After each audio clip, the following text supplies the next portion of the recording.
verdades gloriosas que nós chegamos a ver já no final do mês passado, falando sobre a ressurreição. E Paulo, na primeira parte do capítulo, ofereceu evidências, até evidências pessoais, evidências numéricas também.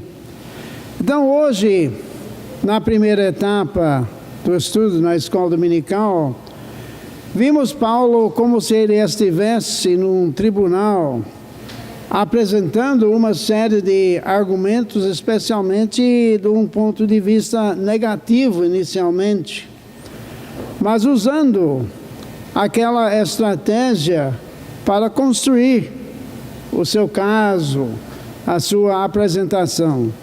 E depois ele passou exatamente para o contrário, inclusive mostrando como é que a ressurreição do corpo existe.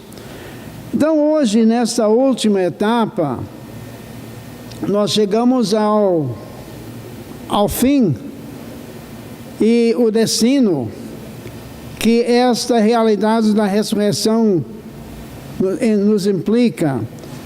E é uma parte muito gloriosa desse capítulo, que certamente é um capítulo que merece sempre nossa atenção. Vejamos então a partir do versículo 50, em 1 Coríntios 15, versículo 50. Isso afirmo, irmãos, que a carne e o sangue não podem herdar o reino de Deus, nem a corrupção herdar a incorrupção. Nós notamos como Paulo sempre usa palavras bem firmes, bem positivas, bem esclarecidas.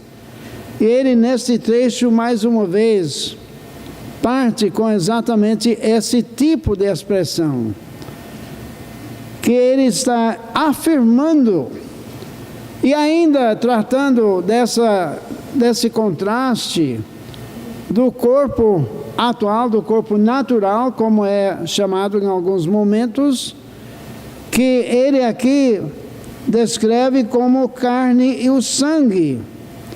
E esses corpos, como Paulo mostrou já no estudo pela manhã, esses corpos não têm condição de chegar lá no céu. Tem que haver uma mudança, uma transformação, como nós veremos nas palavras dessa noite. Então, o corpo em que nós habitamos atualmente não pode herdar o céu. E a corrupção, que faz parte disso, o pecado, não pode fazer parte da incorrupção. Seria uma incoerência, seria um choque de realidades. E Paulo está querendo deixar bem claro que isso não é possível. Então, no versículo 51, ele vai além disso para trazer alguns fatos novos. Eis que vos digo um mistério: nem todos dormiremos, mas transformados seremos todos. Essa palavra mistério aqui não é aquele tipo que nós usamos normalmente. Minha esposa, por exemplo, é grande fã de programas de mistério, na televisão, nos livros também que ela lê, mas não é por aí não. Mistério no sentido bíblico é trazer uma coisa nova, até então não conhecida. Então é bem diferente do que nós pensamos como um mistério no dia a dia. E Paulo está dizendo aqui, olha, estou trazendo então essa novidade não conhecida anteriormente. E primeiro ele faz essa afirmação: nem todos dormiremos. E nós entendemos que quando a Bíblia usa o verbo dormir, em várias formas, está se referindo à morte. E nem todos os crentes vivos vão passar por essa fase da vida. Também nós queremos deixar bem esclarecido aqui que quando Paulo está falando nós, ele se refere à comunidade dos crentes em Cristo. Afinal de contas, temos aqui uma carta, uma epístola dirigida a uma igreja. Portanto, os destinatários dessa carta são pessoas salvas por Jesus. Isso não tem uma aplicação generalizada, não. E ao invés disso, transformados seremos todos. Essa palavra aqui expressa exatamente a modificação para que esses corpos não cheguem no céu e sim passem por uma transformação numa fase ou outra, que veremos já já. Mas haverá com certeza esta transformação. 52. Num momento, num abrir e fechar de olhos, ao ressoar da última trombeta, a trombeta soará e os mortos ressuscitarão incorruptíveis e nós seremos transformados. Essa ideia de abrir e fechar de olhos vai além de simplesmente o piscar de olhos que nós entendemos. O pastor John MacArthur tentou descrever isso e finalmente ele chegou com uma fórmula, acho que de 1/1000 de um nanosegundo, coisa assim, quer dizer, uma coisa tão rápida que não dá para a gente entender, mas a ideia é o tempo que leva para uma imagem, como estou vendo agora, a imagem de vocês, passar dentro do olho para a retina, que é mais rápido ainda do que o piscar de olho. E Deus está querendo expressar que essa transformação terá esta rapidez toda, que na realidade foge da nossa compreensão. Mas podemos ficar tranquilos com esse entendimento que é rapidinho mesmo, que vai muito além de rapidinho, né? Certamente as palavras são difíceis para expressar isso. E aí então, Paulo faz a referência à última trombeta. Não será a última das últimas, não, mas a última nesta fase da idade da igreja. Quando a gente passa pela Bíblia, ao longo dos capítulos, a gente entende que várias vezes Deus usa a trombeta como um grande sinal. Entre o povo de Israel, era um sinal para o povo se reunir, para o povo receber uma informação de Deus. E eu tenho a minha impressão que a trombeta é o instrumento favorito de Deus. E não por isso, mas é meu favorito também. Só que nós não temos ninguém na igreja que toque trombeta, né? Temos bons instrumentos e tudo isso. Talvez apareça alguém um dia. Mas para mim, uma trombeta bem tocada é um instrumento muito lindo que pode nos animar em nossas vidas. Mas essa trombeta terá uma outra função. Ao ressoar da última trombeta, então a trombeta soará e os mortos ressuscitarão incorruptíveis. Aí é a ideia da transformação. Os corpos das pessoas mortas serão ressuscitados dos seus túmulos e neste instante tão rápido como tentamos definir, passarão para a incorruptibilidade e nós seremos transformados. Vamos fazer uma pequena viagem para a cidade de Tessalônica para ver algo que Paulo dirigiu à igreja lá. 1 Tessalonicenses, muito obrigado.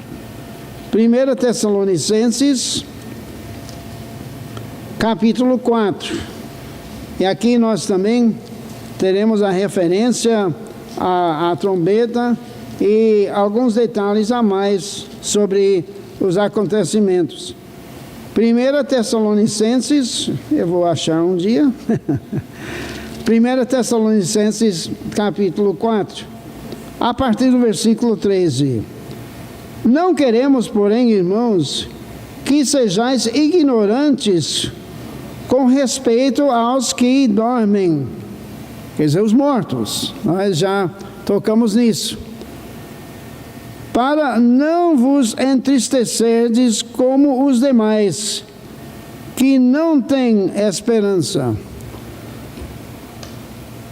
Paulo aqui está trazendo uma grande mensagem de consolação, especialmente para os familiares dos crentes já mortos. E nós, ao assistirmos um culto fúnebre, ou especialmente a parte final no cemitério, podemos ver uma grande aplicação disso, ou para o bem ou para o mal. Me lembro nos anos iniciais dessa igreja, quando vários missionários novos estavam frequentando aqui e estudando inglês na escola do irmão Wilson, que nós tivemos a mãe de um dos membros fundadores da igreja que faleceu. E ela tinha sido uma crente fiel. Então nós fomos acompanhando a família para o cemitério, para o culto realizado lá. E aí partimos da sala do culto para o lugar onde o caixão ia ficar. Ao mesmo tempo, estava sendo realizado, não diria culto, né, mas uma atividade de qualquer tipo, por um pai de santo. E, pela ordem, não sei porquê, mas o nosso grupo foi chamado para passar primeiro e outro grupo ficou aguardando. Mas eu vou lhes dizer que foi um espetáculo que eu me lembro bem até hoje. Pessoas chorando, gritando e numa agonia total. Tinha uma moça que parece que ficou até possessa, se jogou pelo chão, desmaiou e tudo isso. E uma das nossas colegas, recém-chegadas no Brasil, mas tinha sido criado no Brasil também, no Amazonas, comentou o seguinte: vendo o contraste entre os dois grupos, ela disse: se eu não fosse crente, antes de chegar aqui, eu teria me decidido hoje. Só vendo como um grupo, na consolação, podia se comportar tranquilamente, e aquele outro grupo, sem nenhuma consolação. Então, essa é a verdade, naquela hora dura. Mas nós temos essa consolação. E Paulo está desejando isso, que não há tristeza demais. E ele faz de novo o contraste. Como os demais que não têm esperança. Não têm esperança. Por isso não é demais as pessoas se comportarem assim. Uma desolação total, enquanto nós temos o ministério do Espírito Santo, as promessas da Bíblia para nosso conforto.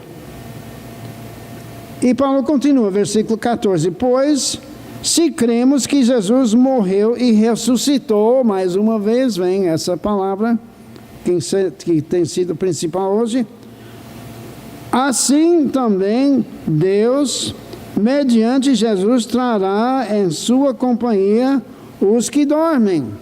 As promessas sobre as pessoas mortas,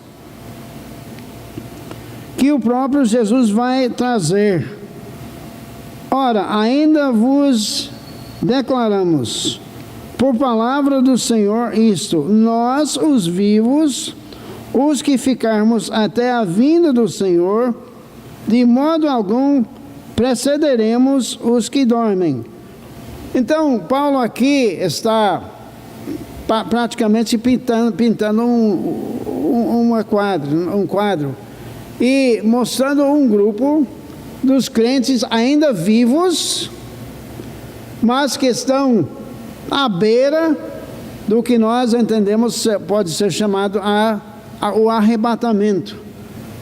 Mas nesse processo, os crentes que já estavam no céu voltarão com Cristo nos seus espíritos para uma reunião com seus corpos, aquela reunião de ressurreição do túmulo e aquela transformação imediata.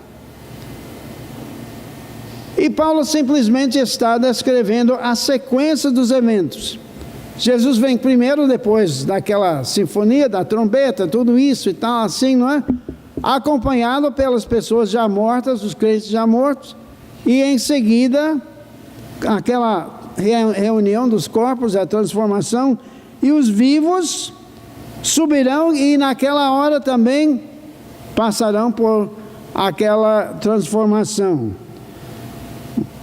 Processo tremendo que eu acho que nossa mente fica limitado, mas são promessas feitas por Deus na sua palavra. Versículo 16: porquanto o Senhor mesmo, dada a sua palavra de ordem, ouvida a voz do arcanjo e ressoado a trombeta de Deus, descerá dos céus, e os mortos em Cristo ressuscitarão primeiro. Então aí é a sequência, passo a passo daquele momento. Que dia será? Que hora será? Não sabemos, mas certamente nós cremos que virá. E quando nós dizemos, por exemplo, Maranata, vem Senhor Jesus, estamos visando exatamente esta expectativa. Então, feito isso tudo, no versículo 17, Paulo segue: depois nós, os vivos, os que ficarmos, seremos arrebatados juntamente com eles, entre nuvens, para o encontro do Senhor nos ares. E assim estaremos para sempre com o Senhor. Eu sei que não depende de mim, certamente não, ou de nenhum de nós, mas eu gostaria de estar entre os vivos naquele momento. Eu sei lá que não é, os já mortos descerão com Jesus e tudo isso, mas eu não sei, eu tenho uma certa curiosidade, talvez seja o restinho de jornalista que tem em mim, não sei, mas eu acho muito intrigante aquele momento. Mas eu estou deixando com Deus também. Se Ele não quer que eu participe dessa maneira, que eu desça de lá, também aceito, evidentemente. Mas é realmente a perspectiva que Ele nos oferece. Não é? Se acontecesse hoje, se acontecesse essa noite, nós ficaríamos entre esse grupo aqui, aguardando o processamento dos corpos dos já mortos e em seguida subindo para lá também. E reparem as palavras do versículo 18: consolai-vos, pois, uns aos outros com estas palavras. E essa é a tranquilidade, a firmeza que nós devemos ter, quanto mais naquelas horas difíceis que nós todos passamos. Meu pai morreu enquanto a gente estava vindo para o Brasil a primeira vez. Estávamos a bordo de um navio. A família poderia mandar uma mensagem via rádio e tudo isso, mas não queria que nossa viagem fosse atingido dessa maneira, também não iria dar para a gente sair do navio, retornar para lá. Então, eu recebi essa notícia na primeira correspondência que veio para nós no Brasil. Pouco duro isso. A primeira carta, que foi dirigida inclusive para nós nos dias que estávamos passando em Belém do Pará. E lá, naturalmente, eu senti aquele baque, aquele choque. Mas, na mesma hora, também a consolação de saber que meu pai, que tinha tido uma vida cheia de 75 anos, não é? Estava com Cristo. Então, o propósito do apóstolo Paulo é exatamente isso, para nunca sentirmos aquele descontrole, aquela tristeza, aquela emoção, sem compreensão da realidade daquilo que Jesus fez por nós. Por isso que ele faz questão, Deus faz questão de incluir palavras dessa maneira aqui na Bíblia. Então voltemos para 1 Coríntios 15.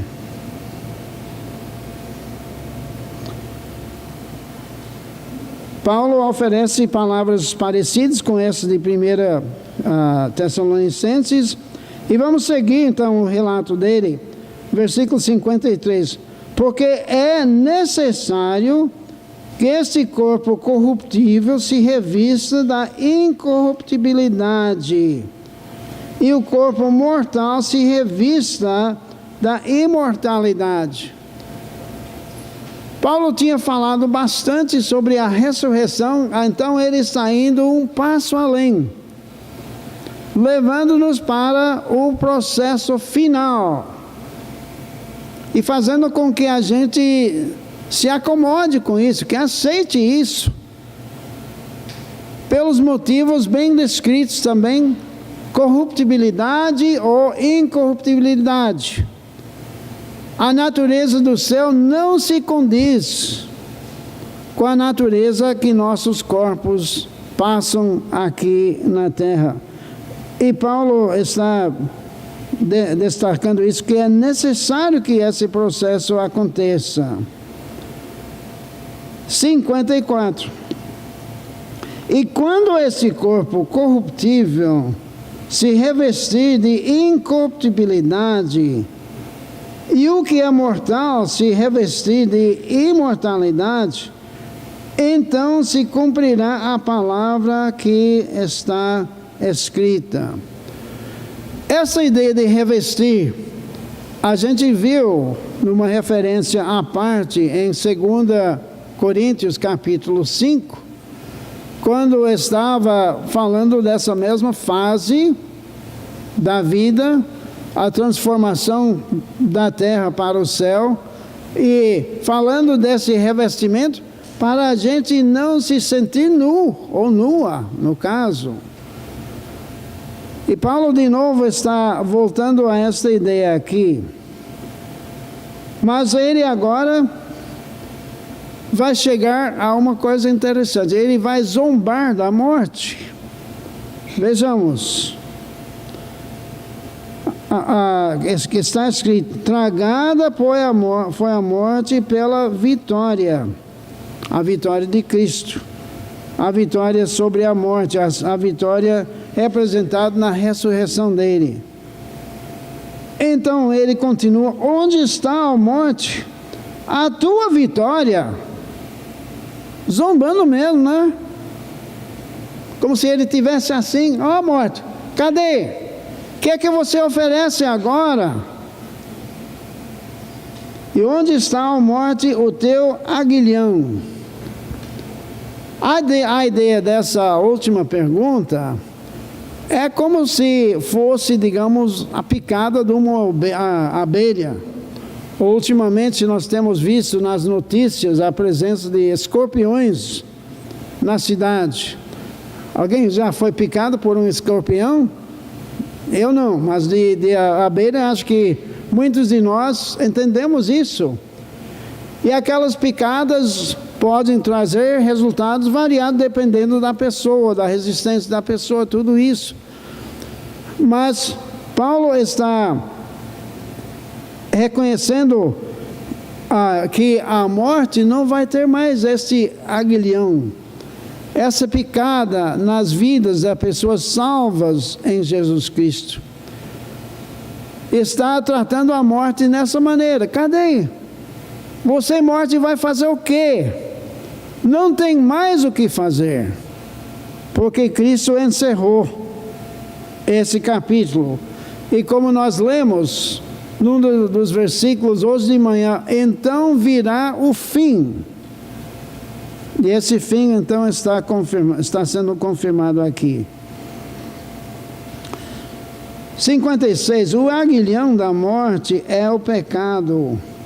E a força do pecado é a lei. A lei que mostrava o que era o pecado e tudo isso.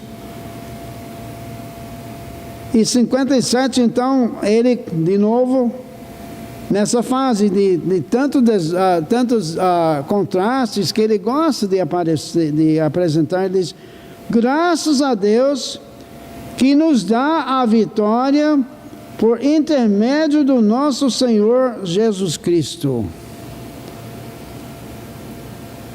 Um verdadeiro ato de ação de graças, de gratidão, de amor para com Deus, porque a única verdade verdadeira é por Jesus Cristo.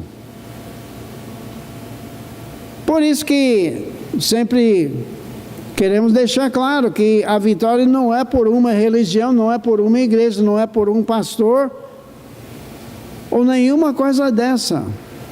É somente por Jesus mesmo. A vitória verdadeira que a Bíblia proclama em outros lugares também. E ele então encerra com uma gloriosa admoestação para nós, um padrão para as nossas vidas enquanto esses eventos descritos não acontecerem. Versículo 58, desculpe. Portanto, meus amados irmãos, sede firmes, inabaláveis e sempre abundantes na obra do Senhor, sabendo que no Senhor o vosso trabalho não é vão. Esse é o padrão que Deus quer que a gente siga na vida enquanto aguarda o próximo passo. E o que é que Paulo está querendo expressar aqui? A firmeza. E essa firmeza especialmente na área doutrinária. Nós sabemos que tem muita coisa estranha por aí. E Deus quer que nós estejamos sempre na mesma posição que estávamos quando encontramos a Cristo como Salvador. Que não sejamos levados, como a leitura de Tiago, o livro de Tiago mostra, como se fosse um vento, facilitando uma mudança de ideia, uma mudança de posição, até um enfraquecimento da convicção. Isso Deus não aceita, está ordenando isso para nós. E um passo além da nossa firmeza, inabaláveis, que nada possa nos derrubar. Em nós é possível, mas se nós estivermos confiando em Cristo, se nós estivermos aproveitando a presença do Espírito Santo, isso não vai acontecer. Mas precisamos ter exatamente esse cuidado. Porque há muitas histórias tristes que a gente já ouviu, Como nós observamos, inclusive, nos estudos sobre a permanência da salvação, pessoas dizem, fulano era crente, fulano era dessa igreja, mas o que aconteceu? Não mudou aqui, não mudou a pregação da palavra, não mudou a posição da igreja, mas o crente não estava, se é que era crente, que é uma outra consideração também, né? Mas o crente não estava aproveitando os recursos oferecidos por Deus para que esses resultados não possam vir. E essa última parte tem tudo a ver com o nosso serviço a Deus. Sempre abundantes na obra do Senhor. Isso também é uma palavra difícil, porque abundante parece que é muito, mas a ideia da palavra no grego era abundantes, além da nossa capacidade, além daquilo que nós faríamos. Isso em qualquer área da vida. Talvez você não seja um professor da escola dominical, mas tem outras coisas que podem ser feitas na igreja, ou talvez você esteja fazendo. Mas não faça de qualquer jeito. Cristo merece muito mais do que isso. E Deus está querendo que a gente entenda e sirva dessa maneira, sempre abundantes, transbordantes na obra do Senhor. E finalmente nós temos essa consolação, sabendo que no Senhor o vosso trabalho não é vão. Seja lá qual for, o vosso trabalho não é vão.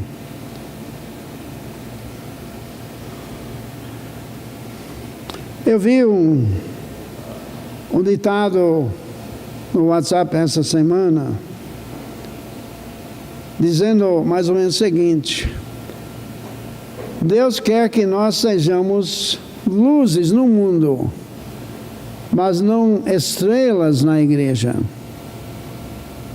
Eu não sei se eu concordo totalmente, isso depende da posição de alguém querer ser estrela mesmo. Mas a estrela aos olhos de Deus, a estrela aos olhos da utilidade na igreja, não acho nada demais. Eu, pelo menos, não detectei até agora ninguém servindo a Deus aqui na igreja para a sua própria honra e glória. Mas se nós estivermos servindo com alegria, com dedicação, com satisfação, com privilégio que isso representa, aí sim, nós estamos cumprindo a palavra de Deus. A ressurreição de Cristo é uma realidade. A ressurreição dos crentes também é. E as promessas todas que nós temos somente nesse capítulo de 58 versículos são realmente um tesouro que devem servir para o ânimo do nosso dia a dia, para o ânimo do nosso testemunho, para o ânimo de nosso relacionamento com pessoas dentro e fora da igreja. Que nós então estejamos vivendo o que a Bíblia apresenta, que estejamos crendo totalmente nessas verdades, na expectativa também, ou da nossa ressurreição um dia, se tivermos entre aqueles que dormem, ou nosso arrebatamento junto com Cristo para o lar celestial. Oremos. Amado Pai, te damos graças pelas palavras que tu colocaste nesse capítulo de 1 Coríntios, no 4º capítulo de 1 Tessalonicenses e outras referências que vimos durante esse dia. Damos-te graças, ó Deus, porque não é uma realidade escura, de difícil compreensão, muito longe disso. Te damos graças, ó Pai, pela consolação que nós podemos ter por aqueles que já partiram, que nós podemos ter também para eventos futuros dessa maneira, e certamente para as nossas próprias vidas. Rogamos-te, ó Pai, que nós possamos viver essas realidades, que nós possamos mostrar sempre esta expectativa, esta esperança, por causa das tuas promessas. Queremos te pedir também, ó Pai, antes do encerramento do culto, pelo retorno do pastor Marcos, os irmãos Henrique e Adassa, lá de Riachão do Jacuípe, que tu estejas com eles nas estradas, trazendo-os em paz e tranquilidade, e que os resultados dessa conferência sejam eternas e sejam também para o bem daquela igreja, daquele povo. Despede-nos agora na tua graça e paz, em nome de Cristo. Amém.